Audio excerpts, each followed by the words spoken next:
Selamat siang teman-teman semuanya.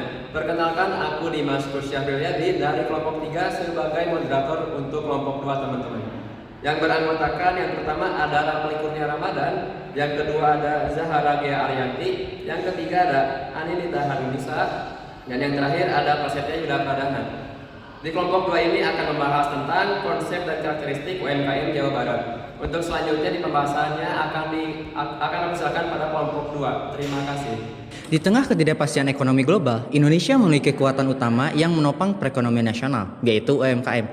Pada tahun 2023, UMKM menyumbang 61% PDB nasional dan menyerap 97% tenaga kerja. Jawa Barat menjadi epicentrum sektor ini dengan lebih dari 7 juta unit UMKM yang berkontribusi sebesar 57,14% terhadap perekonomian daerah. Namun, kualitas yang besar saja tidak cukup. Di balik angka 7 juta itu, tersimpan tantangan struktural mulai dari mindset tradisional hingga rendahnya literasi digital yang baru menyentuh angka 25%. Inilah yang melatar belakangi kelompok kami, yaitu kelompok 2, untuk membedah lebih dalam lagi mengenai konsep dan karakteristik UMKM Jawa Barat. Nah, sebagai langkah awal untuk memahami ekosistem ini, mari kita masuk ke poin pertama, yaitu bagaimana pemerintah kita mendefinisikan UMKM berdasarkan aturan perundang-undangan yang berlaku. Secara umum, usaha mikro kecil dan menengah atau UMKM adalah kegiatan usaha produktif yang dijalankan oleh masyarakat dan punya peran besar dalam memperluas lapangan kerja, pemerataan pendapat, dan pertumbuhan ekonomi. Menurut peraturan pemerintah nomor 7 tahun 2001, UMKM dibagi menjadi 3, yaitu yang pertama usaha mikro yang memiliki modal maksimal 1 miliar dan hasil penjualan tahunan mencapai 2 miliar. Yang biasanya nih, ciri-ciri usaha mikro itu diantaranya memiliki jenis produk dan lokasi usaha yang tidak tetap dengan keterbatasan modal dan keuangannya yang masih tergabung dengan keuangan rumah tangga. Yang kedua, ada usaha kecil yang memiliki modal lebih dari 1 miliar hingga 5 miliar dengan hasil penjualan tahunan lebih dari 2 miliar hingga 15 miliar. Biasanya, jenis produk dari lokasi usaha ini tuh mulai tetap dan pencatatan keuangannya sudah mulai rapih dan bahkan ada beberapa yang memiliki legalitas usaha nih seperti NPWP dan sebagainya. Dan yang terakhir ketiga yaitu usaha menengah, memiliki modal lebih dari 5 miliar hingga 10 miliar dengan hasil penjualan tahunan lebih dari 15 miliar hingga 50 miliar. Biasanya sistem manajemen organisasinya itu lebih terstruktur, baik keuangan, pemasaran dan sebagainya, dan sudah memiliki legalitas usaha sehingga akses pembiayaan terhadap perbankan ataupun sumber dana lainnya itu akan semakin luas. Dan terakhir, jika dikaitkan nih dengan kondisi Jawa Barat, mayoritas pelaku UMKM masih berada nih pada kategori usaha mikro dan kecil, khususnya di sektor perdagangan seperti makanan ataupun kuliner dan juga jasa kerajinan dan juga industri kreatif.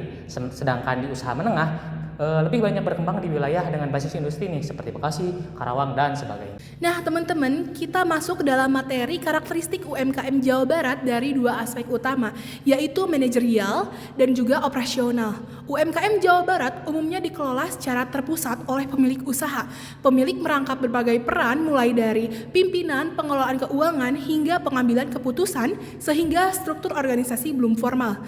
Nah, perencanaan usaha masih sederhana dan juga jangka pendek, lebih mengandalkan pengalaman dan juga intuisi. Pencatatan keuangan juga belum tertata dengan baik karena keuangan pribadi dan juga usaha sering bercampur. Selain itu, jumlah tenaga kerja terbatas dengan tingkat pelatihan yang masih rendah sehingga produktivitas belum optimal. Nah, dari aspek operasional, UMKM Jawa Barat beroperasi dalam skala kecil dengan kapasitas produksi yang fleksibel sesuai permintaan pasar. Teknologi yang digunakan juga masih sederhana atau semi manual. Sebagian besar UMKM Jawa Barat belum memiliki SOP tertulis sehingga kualitas produk bergantung pada keterampilan pekerja. Nah, UMKM Jawa Barat juga banyak memanfaatkan bahan baku lokal dan juga tenaga kerja sekitar yang menekan biaya produksi. Namun, cara kerja tradisional ini menjadi tantangan saat ingin meningkatkan skala usaha dan juga bersaing lebih luas. Secara nasional, kontribusi UMKM terhadap perekonomian Indonesia sangat besar. UMKM menyumbang sekitar 61% terhadap PDB dengan nilai mencapai ribuan triliun rupiah. Selain itu, UMKM juga mampu menyerap sekitar 97% dari total tenaga kerja nasional. Ini berarti hampir seluruh masyarakat nih di Indonesia bergantung pada sektor UMKM untuk memperoleh penghasilan. Kontribusi besar ini juga terlihat nih di Jawa Barat, di mana kontribusi UMKM daerah ini tuh mencapai 12,73% terhadap PDB nasional, sehingga Jawa Barat merupakan salah satu kontributor utama perekonomian Indonesia dan menyerap sekitar 1.450.000 tenaga kerja di sektor usaha mikro, kecil, dan menengah, serta 2.200.000 tenaga kerja di sektor industri besar dan sedang. Dengan Dengan kontribusi dominan terhadap PDB nasional, penyerapan hampir seluruh tenaga kerja serta peran strategis Jawa Barat sebagai salah satu kontributor utama ekonomi nasional, UMKM jelas menjadi pilar utama perekonomian Indonesia yang keberadaannya sangat menentukan stabilitas dan pertumbuhan ekonomi baik di tingkat nasional maupun daerah. Sekarang kita lanjut ke bagian permasalahan umum UMKM di Jawa Barat. Yang pertama yaitu ada literasi keuangan rendah, belum mampu mengelola arus kas dan masih mencampurkan uang pribadi dengan uang usaha. Yang kedua yaitu ada kendala perbankan, sulit mengakses modal karena syarat jaminan atau agundan yang berat dan birokrasi yang rumit. Yang ketiga yaitu ada jeratan rentenir, terpaksa menggunakan pinjaman informal atau rentenir dengan bunga tinggi karena desakan modal cepat. Yang keempat yaitu ada hambatan teknologi, kurangnya modal dan kesiapan mental untuk beralih dari pola usaha konvensional ke sistem digital. Nah, sekarang kita masuk ke peluang pengembangan UMKM berbasis potensi lokal. Nah, jadi ini tuh merupakan strategi yang menitik beratkan pada pemanfaatan sumber daya khas daerah gitu, baik berupa kekayaan alam, bahan baku, keterampilan SDM maupun warisan budayanya. Kenapa sih harus potensi lokal gitu ya? Karena Jawa Barat ini memiliki keunggulan komparatif gitu yang tidak dimiliki oleh daerah lain. Jadi strategi utamanya itu penciptaan nilai tambah gitu. Jadi tidak hanya menjual produk mentah saja, tetapi juga melalui inovasi dan juga standarisasi agar bisa bersaing dengan produk impor. Ada beberapa faktor yang mendorong gitu peluang ini semakin terbuka. Misalnya dari program pemerintah ada OVOP yaitu One Village One Product. Jadi fokus pada suatu produk unggulan desa gitu agar memiliki daya saing internasional. Terus selanjutnya ada OVOC yang dimana One Village One Center ini merupakan pendampingan profesional UMKM gitu untuk memperbaiki kualitas manajemen misalnya. Terus ada digitalisasi lokal.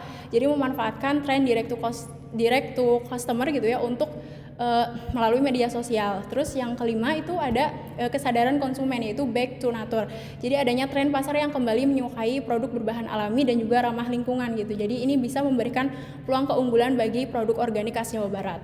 Nah, selanjutnya berdasarkan data Open Jabar 2024, kita tuh bisa memetakan peluang ini dalam 3 sektor. Yang pertama ada industri kreatif, misalnya kayak di Bandung, Tasik, sama Cirebon gitu, yang merupakan raksasa dari fashion dan juga kerajinan. Nah, peluangnya itu bisa mengkolaborasikan motif tradisional, misalnya kayak batik Mega Mendung dalam gaya hidup kontemporer. Nah, selanjutnya yang kedua ada sektor kuliner dan juga agribisnis di dataran tinggi, misalnya seperti Cianjur dan juga Garut. Peluang besarnya adalah hilirisasi. Misalnya contohnya kayak awalnya biji kopi mentah gitu ya diubah menjadi produk kopi Java Priager yang siap konsumsi dan juga punya nilai jual yang tinggi. Nah, selanjutnya yang terakhir ada di sektor perikanan, dari pengelolaan ikan dan juga pengembangan standar mutu ekspor di pantai utara dan selatan hingga budidaya ikan hias di Bogor. Semuanya memiliki potensi ekonomi yang sangat besar. Baik teman-teman, kita sampai di bagian penutup. Nah, UMKM merupakan sektor strategis yang menjadi tulang punggung perekonomian di Jawa Barat. Dengan landasan hukum peraturan pemerintahan nomor 7 tahun 2021, UMKM memiliki peran besar dalam pembentukan PDRB provinsi, kontribusi terhadap PDB nasional, serta penyerapan tenaga kerja di hampir seluruh wilayah kabupaten dan juga kota. Hal ini menunjukkan bahwa UMKM bukan hanya pelaku ekonomi skala kecil, tetapi penggerak utama ekonomi daerah. Nah, secara karakteristik, UMKM di Jawa Barat masih didominasi oleh pengelolaan usaha yang sederhana dengan keterbatasan pada aspek manajemen, pencatatan keuangan, pemodalan, kualitas SDM, dan juga pemanfaatan teknologi. Nah, teman-teman, namun UMKM memiliki keunggulan utama berupa fleksibilitas dan juga kemampuan beradaptasi dengan kebutuhan pasar lokal, sehingga tetap mampu bertahan dan juga menyerap tenaga kerja dalam kondisi ekonomi yang dinamis. Nah, melalui pemanfaatan potensi lokal, digitalisasi, penguatan kapasitas usaha, serta dukungan dan juga kolaborasi dengan pemerintahan daerah, UMKM Jawa Barat memiliki peluang besar untuk berkembang lebih produktif dan juga berdaya saing. Nah, oleh karena itu, pemahaman terhadap profil dan juga karakteristik UMKM menjadi dasar penting dalam merumuskan strategi pengembangan yang efektif dan berkelanjutan guna mendorong pertumbuhan ekonomi daerah dan juga meningkatkan kesejahteraan masyarakat. Terima kasih. Oke, mungkin cukup sekian ya teman-teman presentasi dari kelompok 2 mengenai konsep dan karakteristik UMKM Jawa Barat ya teman-teman. Terima kasih atas perhatiannya. Wassalamualaikum warahmatullahi wabarakatuh.